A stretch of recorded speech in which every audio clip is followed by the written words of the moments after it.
सुधा समाधान।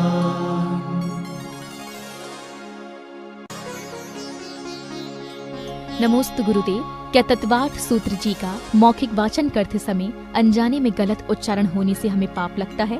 बुद्धिपूर्वक गलती करना नहीं और उच्चारण में दोष आ जाता है, उसमें कोई ज़्यादा दोष नहीं लगता। फिर भी कोई साधुजन मिलते हैं या पंडित मिलते हैं, उनसे शुद्ध उच्चारण सीख लेना चाहिए। जब आप निरंतर पाठ करते हैं और आपको अर्थ में भी आनंद आता है, तो आपको किसी विद्वान के द्वारा उसका शुद्ध उच्चारण करना चाहिए। सांगानेर के बहुत सारे शास्त्री हैं यहाँ ललितपुर में या कहीं भी, उनका शुद्ध उच्चारण कर लेना चाहिए, जिससे और आनंद आएगा। नमोस्तु गुरुदेव। साधु और गुरु में क्या अंतर है? साधु वह है जो साधना में रत रहता है, अपने आत्मा का कल्याण करता है। उन्हीं साधुओं में गुरु वह है जो जगत अपने लिए हितकारी और कल्याणकारी मानता है। साधु स्वयं बनता है और गुरु शिष्य बनाता है। जब शिष्य कहता है ये मेरे जीवन में उपकारी हैं, तो वो गुरु कहलाने लग जाते हैं, और जब वो स्वयं का कल्याण कहलाते करते हैं तो वो साधु कहलाते हैं। और सामान्य भाषा में हमारे यहाँ 5 गुरु होते हैं। पंच गुरु चरण शरणाः, अरहंत सिद्ध आचार्य उपाध्याय और साधु, ये 5 को गुरु कहा। गुरु का शाब्दिक अर्थ है जो गुणों में भारी होते हैं। उनसे ज़्यादा कोई संसार में कोई गुणवान नहीं है। जो गुणों के भार से बहुत भारी होते हैं उनको गुरु कहते हैं। गुरु शब्द बड़े अर्थ में भी आता है, भारी अर्थ में भी आता है, और गुण संपन्नता के लिए भी प्रयोग होता है। नमोस्तु गुरुदेव। जैन धर्म और सनातन धर्म के अनुसार स्वाहा शब्द का समीचीन अर्थ क्या है? स्वाहा 2 शब्द में आता है। एक स्वाहा शब्द अव्यय है, जो धार्मिक कार्यों में प्रकट किया जाता है, स्वाहा।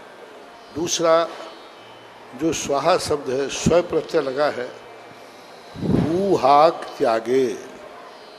एक धातु आती है हु हाक त्यागे। हु हाक से अंत में हा बच जाता है। अपनी वस्तु का त्याग करने का नाम है स्वाहा। और स्वाहा का अर्थ होता है स्व वस्तु को समाप्त कर देना, दूसरे को समाप्त नहीं।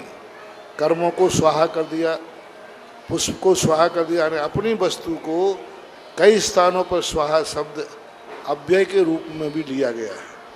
उसमें स्वाहा अर्थ का होता है ग्रहण करने के अर्थ में भी आता है, कि जो स्वयं रूप से उस वस्तु को ग्रहण कर रहा है उसके रूप में भी आता है। इसलिए एक स्वाहा रूढ़ अर्थ भी उसका है और शाब्दिक अर्थ भी हमने बता दिया।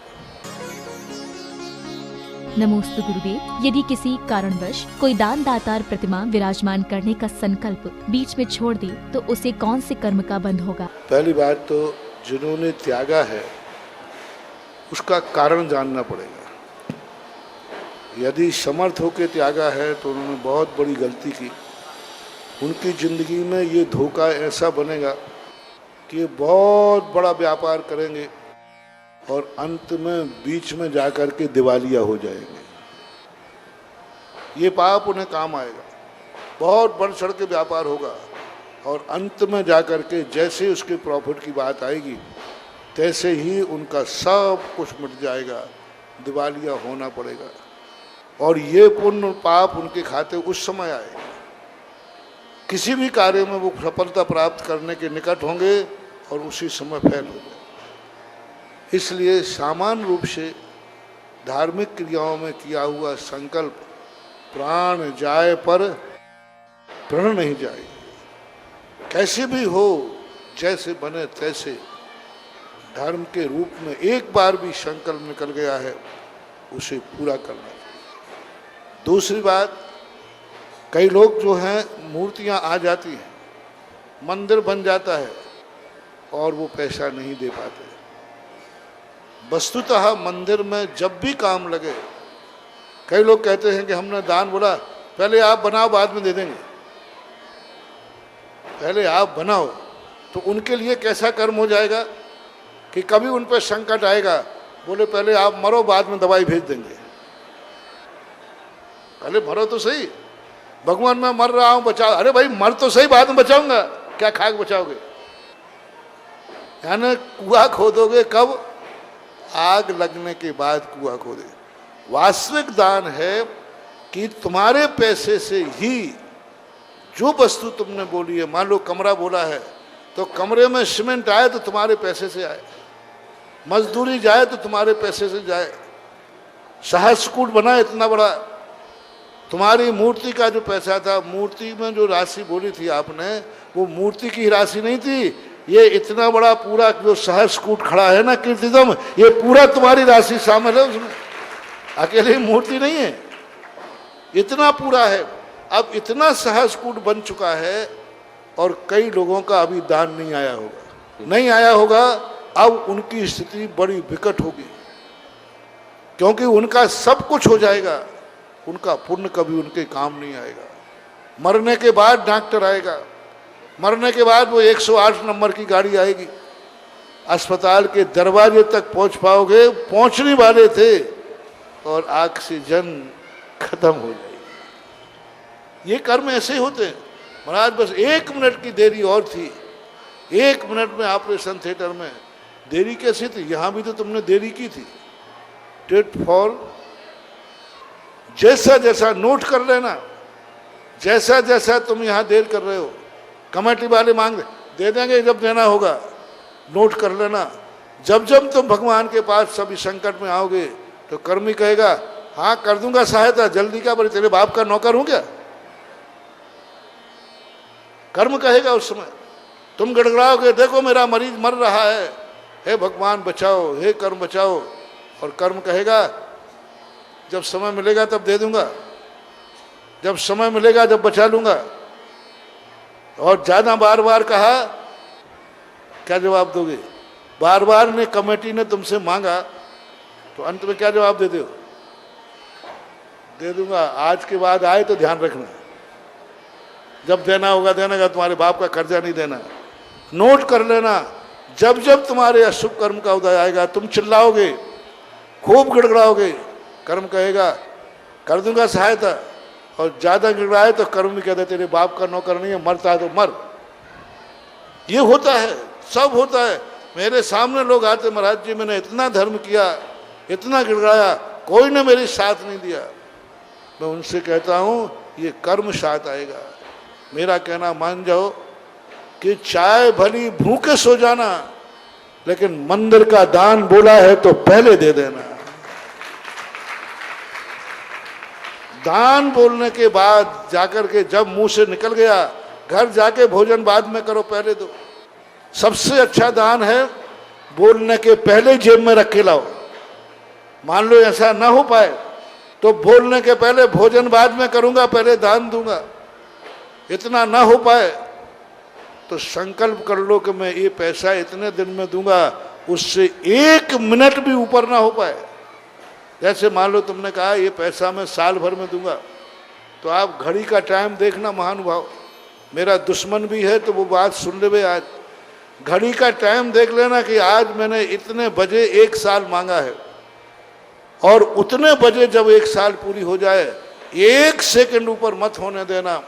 स्पष्ट शास्त्रों में लिखा है कि संकल्पित दान संकल्पित समय पर न देने पर वो पूजा करे, पाठ करे, महाराज को आहार देवे, निरंतर उसे नरक आय गति का बंद होता है। निरंतर मंदिर में भी पूजा कर रहा है तो भी, स्वाध्याय कर रहा है तो भी, प्रवचन सुन रहा है तो भी, क्योंकि उसके ऊपर संकल्पित दान अभी उसके ऊपर चढ़ा हुआ है।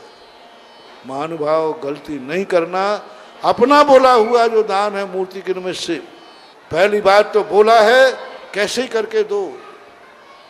और यदि तुमने महाराज बहुत परिस्थिति विकट है, आप जितना परिस्थिति से जूझ करके दोगे, कर्जा करके भी यदि अपना दान दोगे तो नोट कर लेना, कल के दिन जब तुम्हें संकट आएगा तुम्हारा पुण्य भी नहीं होगा, तुम्हारा धर्म नहीं होगा, तो ये ब्रह्मांड तुम्हें कर्जा करके बचाएगा, लेकिन तुम्हें प्राण बचाएगा। तुम्हारे पास पैसा नहीं होगा और अस्पताल में तुम होगे। उस समय कहा था, इसने एक मूर्ति बोली थी और इसकी हैसियत नहीं थी और इसने कर्जा करके दिया, मजदूरी करके दी, इतने संघर्षों के साथ दिया। नोट कर लेना, जब आप ऑपरेशन थिएटर के सामने बैठे होगे, आपके पास पैसा नहीं होगा और डॉक्टर बिना पैसा के ऑपरेशन करने वाला नहीं होगा, उस समय देखना कोई सेठ आकर कहेगा कि भाई ऑपरेशन थिएटर, डॉक्टर साहब इसका ऑपरेशन करो, खर्चा मेरे नाम डाल देना। उस समय ये कर्म पड़ेगा, क्योंकि तुमने कर्जा करके मूर्ति का पैसा दिया था, दान का पैसा दिया था। अब वो सेठ आएगा और ऐन मौके पर डॉक्टर से कहेगा इसका ऑपरेशन करो, पैसा मैं दूंगा। अब सेठ से तुम्हारा कोई संबंध नहीं था, कोई लेना देना नहीं था, ना जान न पहचान, वो उस समय काम आएगा। अब ऐसे लोग बाद में फिर तुम लोग रोते हो, महाराज जी हमारे कोई काम नहीं आए। आए कैसे काम? तुम तो ऐसे पाप ला दो। जिन जिन लोगों की मूर्तियां बाकी हैं, मंदिर बन चुका है, पूर्ण बन चुका है, आज ही यदि प्रवचन सुन रहे हो तो सोना बाद में, मेरा कहना मान जाना, मेरे पर थोड़ा भी विश्वास है, सोना बाद में पहले जमा करा देना। बैंक में हो तो सवेरे भोजन बाद में करना, पहले बैंक से ला करके अपना दान दे देना। देखो तुम जितने संघर्षों के साथ दान दोगे, वह दान का फल तुम्हारे संघर्ष में तुम्हारी सहायता करेगा। और यदि तुम्हारे पास समर्थ है तो एक दिन भी मत टालो। बिना बोले जो दान दे देता है, बिना मांगे, बिना संघर्ष के जो दे देता है दान, बिना बोले, वो अमृत के समान फलता है। कमेटी में बैठ करके, जब कमेटी बैठती है और कमेटी में बैठ करके निर्णय हुआ कि किसका दान बाकी है और तुम्हारा नाम आया, इसका ना, तो मुनीम ने बोला इसका तो आ चुका है। बस ये शब्द कमेटी में यदि आपका आ गया, जाओ आपका दान अनंत गुना फल गया। कमेटी में लिस्ट उठाया और उसने पढ़ा इसका तो आ चुका है, हो गया तुम्हारे पोवारा। और कमेटी ने कहा अरे इसका तो बाकी है, आपका 10% पुण्य खत्म हो गया। 10% कमेटी ने जिस समय देखा लिस्ट का भी, और कमेटी ने जाकर के कहा उसको सूचना दे दो 10%, और कमेटी ने तुम्हें सूचना दी और आपने उसको लौटा दिया 25%। 25% आपका दान का पुण्य खत्म हो गया। और दोबारा मांगा, तिबारा मांगा, और तीसरी बार के मांगने पर नहीं दिया तो आपका दान 0 हो गया, कुछ भी काम का नहीं रहा। मेरा कहना है कि जब भी कमेटी लिस्ट उठाए, उसमें आपके नाम के सामने क्या लिखा हो?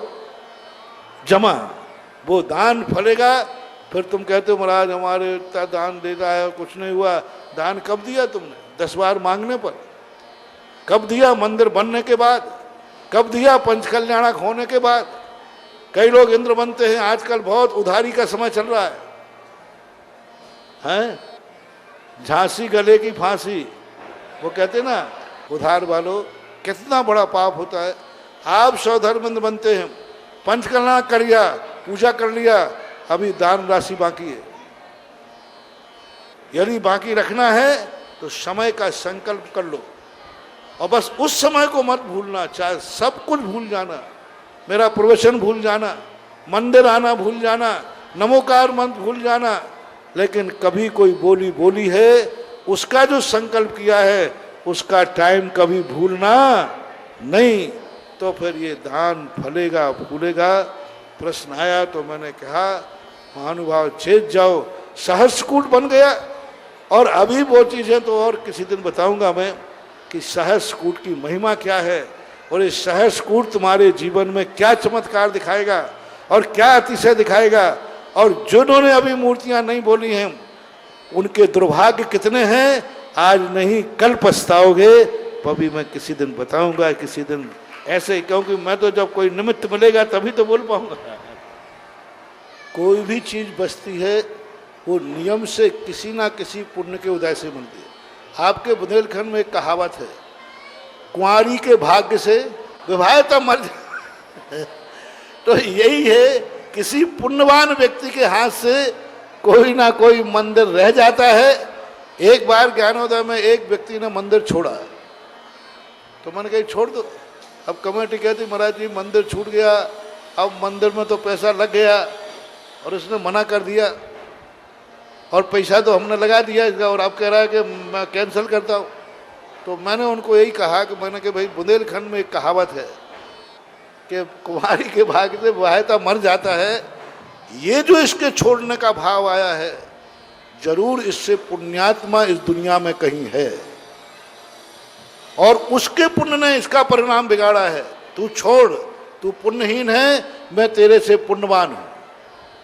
किसी ना किसी के पुण्य ने इसकी मति बिगाड़ी है, और 2 ही दिन नहीं हुए 11 लाख का मंदिर था, 51 लाख में गया। बोलो किसका पुण्य था? उसके भाग से। अब कमेटी ने कहा महाराज जी ऐसे तो हमारे सब मंदिर कैंसिल हो जाए तो अच्छा है, कि 11 का मंदिर कितने में जाए, ये पुण्य है। कई बार हमें चौके में से किसी दूसरे चौके वाले का पुण्य लौटा देता है। वहां जाते हैं, वहां कुछ ना कुछ अंतराय आ जाता है, और दूसरे के हमारा अंतराय आहार सही हो गया। तो मैंने कहा भैया मैं क्या करूं, तुमसे ज्यादा उसका पुण्य था, तो उसके पुण्य ने तुम्हारे यहां लोटा गिरा दिया। तो जरूर किसी ना किसी का पुण्य है कि वो नंदीश्वर के 2 जिनालय बच गए, बच ही नहीं सकते थे। 2 बचे हैं या कहीं कैंसिल हुए हैं, वो कोई ना कोई पुण्यात्मा है, और वो युक्ति चरितार्थ होगी आलोक बाबू कुंवारी के भाग्य से, किसी पुण्यात्मा के भाग्य से हुआ है। और कोई ना कोई पुण्यात्मा जरूर है, जो सहस्रकूट की भी जो मूर्तियां बाकी हैं तो बहुत जल्दी पूरी होंगी। पुण्यात्मा का इंतजार कर रहा है किसी का पुण्य, बिल्कुल वही होगा। पत्थर की लकीर समझना, नोट कर लेना, और जिस दिन तुम कहोगे और तुम रोते आओगे, फिर मैं कह दूंगा आई एम सॉरी प्लीज, मैं कुछ नहीं कर सकता, क्योंकि तुमने कर्म ही ऐसा बांधा है कि तुमने बोल करके प्रण ले करके परिणाम नीचे गिराए हैं। तो अब तुम्हारा जीवन कुछ ना कुछ तो संकट झेलेगा। अभी भी किसी को मौका है, अभी भी मौका है, क्योंकि प्रतिष्ठा उसकी हुई नहीं। प्रायश्चित लेकर के, जिन्होंने संकल्प करके किया है, वो प्रायश्चित लेकर के अभी भी संशोधन कर लें, और आई एम सॉरी प्लीज कह करके अभिनंदन नाथ भगवान के सामने श्रीफल का क्षमा करके और अपनी बोली हुई राशि को जमा करा दें, इसी में भला है। सुधा समाधान।